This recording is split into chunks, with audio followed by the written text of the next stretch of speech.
రవి, నువ్వు అడిగింది ఏంటి, ఆవిడ చెప్పింది ఏమిటి? నాకేం అర్థం కాలేదురా. సాగర్ తీరం సాయం సమయం అని చెప్పింది. అది పుస్తక పేరు కాదురా. సాయంత్రం నా కోసం బీచ్ దగ్గర కాచుకుంటానని ఇండైరెక్ట్ గా చెప్పిందన్నమాట. ఇన్ని సముద్ర తీరాలున్న వైజాగ్ లో ఎక్కడా అని అడిగితే ఎవరో రచయిత పేరు చెప్తున్నట్టు డాసన్స్ బే అని చెప్పింది. నువ్వు చూస్తుంటూ ఛాయ్ నా కోసం తప్పకుండా వెయిట్ చేస్తూ ఉంటుంది. ఏం గొప్ప ప్రేమరా మీది. అదిగోరా కారు. నువ్వు చెప్పినట్టే కారు ఉందిరా. కానీ ఎవరో కనపడరా. తొందరపడు కదా, తొందరపడుకో. వస్తాను రా. ఓకే, నువ్వు వెళ్ళు. బాయ్ రా, ఆల్ ది బెస్ట్.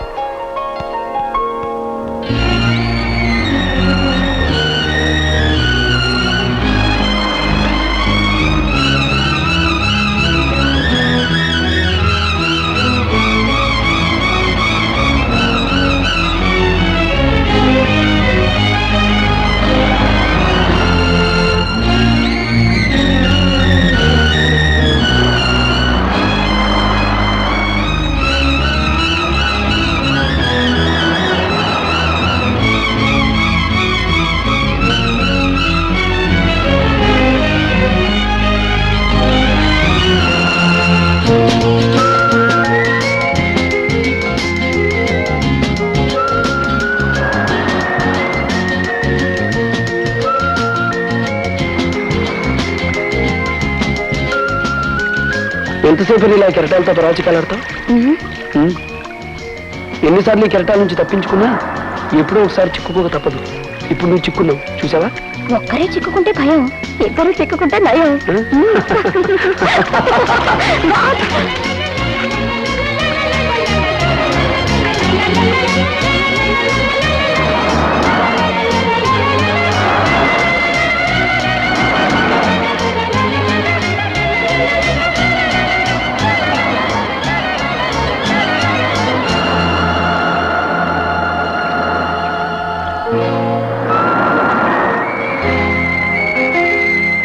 నా పేరు కనుక్కున్నావు, తెలివైన దానివి. మీరెందుకు అనుకోలేదు?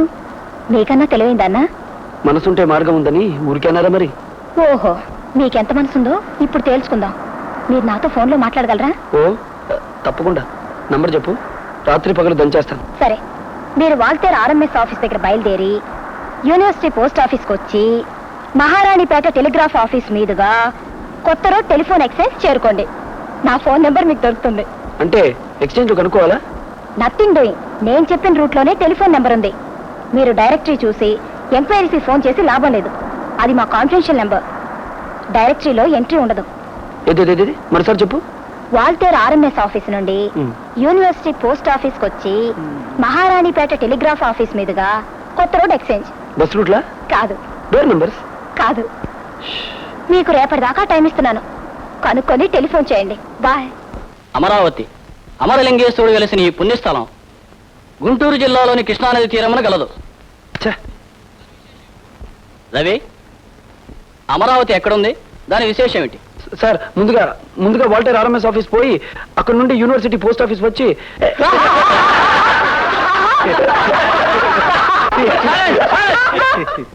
ముందుగా వాల్టేర్ ఆర్ఎంఎస్ ఆఫీస్ పోవాలా?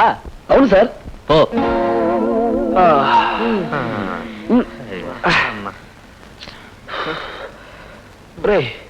ఆర్ఎంఎస్ ఆఫీస్ అంతా వెతికేశాం, ఏమీ అంతూ చిక్కడం లేదురా.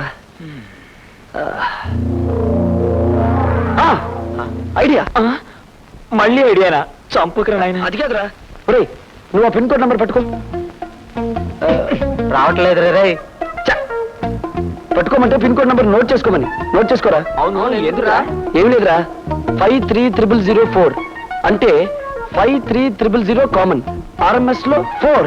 తర్వాత ఎక్కడికి వెళ్ళాలి? University post office. University post office 530003. 3 note చేసుకో. ఆ తర్వాత ఎక్కడికి వెళ్ళాలి? Maharanipeta telegraph office.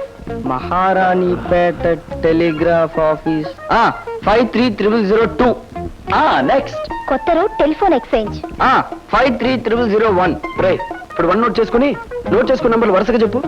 4321. Vizag telephones beginning common number 6. ఛాయా, నీ టెలిఫోన్ నంబర్ కనిపెట్టేశాను. 6 4 3 2 1. సక్సెస్ మరి.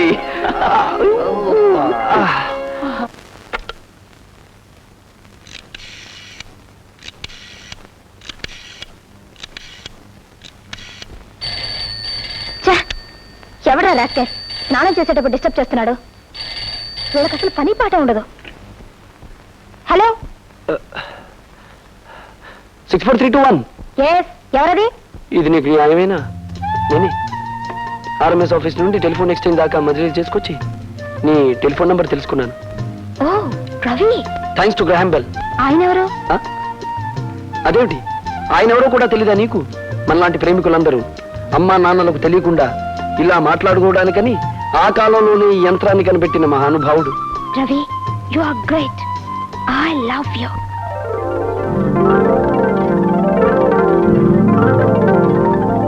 రవి, ఇలా సడన్ గా ఫోన్ చేస్తున్నావే, కొంపదీసి మా నాన్నగారు తీస్తే? దానికి కూడా ఒక ఐడియా ఉంది.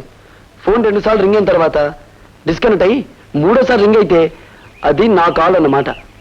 అది గుర్తుంచుకుని ఆన్సర్ చెయ్యి. అమ్మో, మీరు చాలా తెలివైన వారే. మీ కాలేజీలో ప్రేమించడం ఎలా అనే సబ్జెక్ట్ ఉందా? కాలేజీలో లేదు, నీ కళ్ళల్లో ఉంది.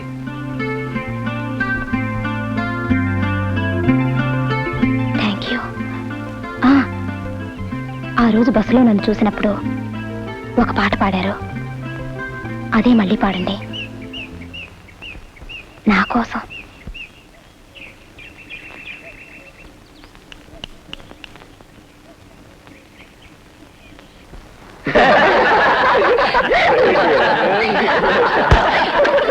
బాబురావు, నువ్వు వెళ్ళారా?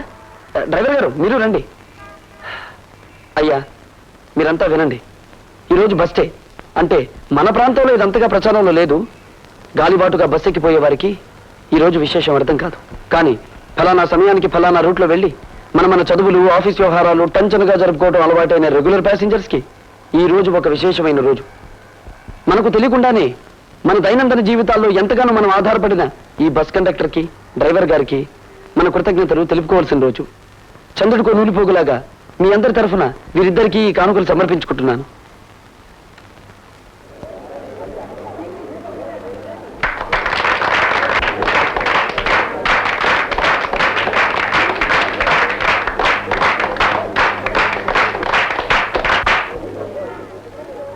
బస్సుని స్టూడెంట్స్ని వేరు చేసి మాట్లాడే ఈ దేశంలో మీ స్టూడెంట్స్ అందరూ కలిసి ఈ రోజున ఇలా ఒక పండుగ రోజులా జరపటం మొదటిసారిగా చూస్తుంటే మా ఇద్దరికి ఎంతో సంతోషంగాను గౌరవంగానూ ఉంది. బంగారం లాంటి మనసు కలిగిన మీ స్టూడెంట్స్ సంవత్సరం మమ్మల్ని విడిచిపెట్టిపోతున్నారనేది తలుచుకుంటే మాకు ఒకవైపు బాధగాను, రాబోయే స్టూడెంట్స్ని మా సొంత బిడ్డలా అనుకుని బస్సు నడపబోతామనేది తలుచుకుంటే మరోవైపు ఆనందంగానూ ఉంది.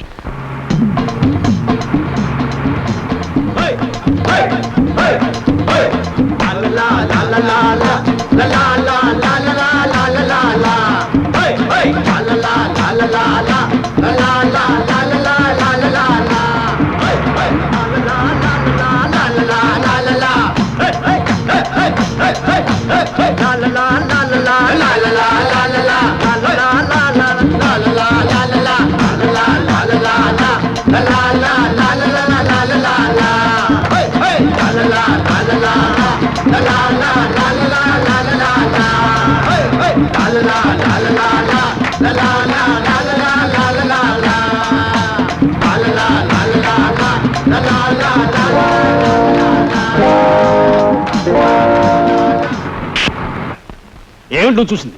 అమ్మాయికి బస్ ఎక్కవలసిన కర్మ ఏం పట్టిందయ్యా? కారు ఇంజిన్ ఆగిపోయినా, డ్రైవర్ గుండె ఆగిపోయినా, బేబీని ఇంట్లో డ్రాప్ చేయడానికి కావాలంటే హెలికాప్టర్ తెప్పిస్తాను. ఏమనుకున్నావు? చూడు ఛాయ, మన మేనేజర్ నిన్ను బస్సులో చూశానంటున్నాడు. అఫ్ కోర్స్ నేను నమ్మలేదనుకో, నువ్వు నా కూతురు కదా, నువ్వు అలాంటి పనులు చేయవని నాకు తెలుసు. ఈ పెద్ద మనిషి ఏమని చూసి ఎవరనుకున్నాడో ఏమో. నువ్వు లోపలికి వెళ్ళవు.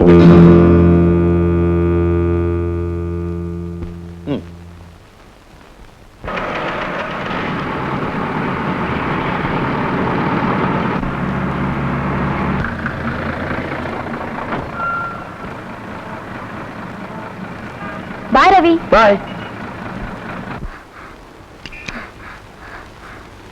పోనీ రైడు.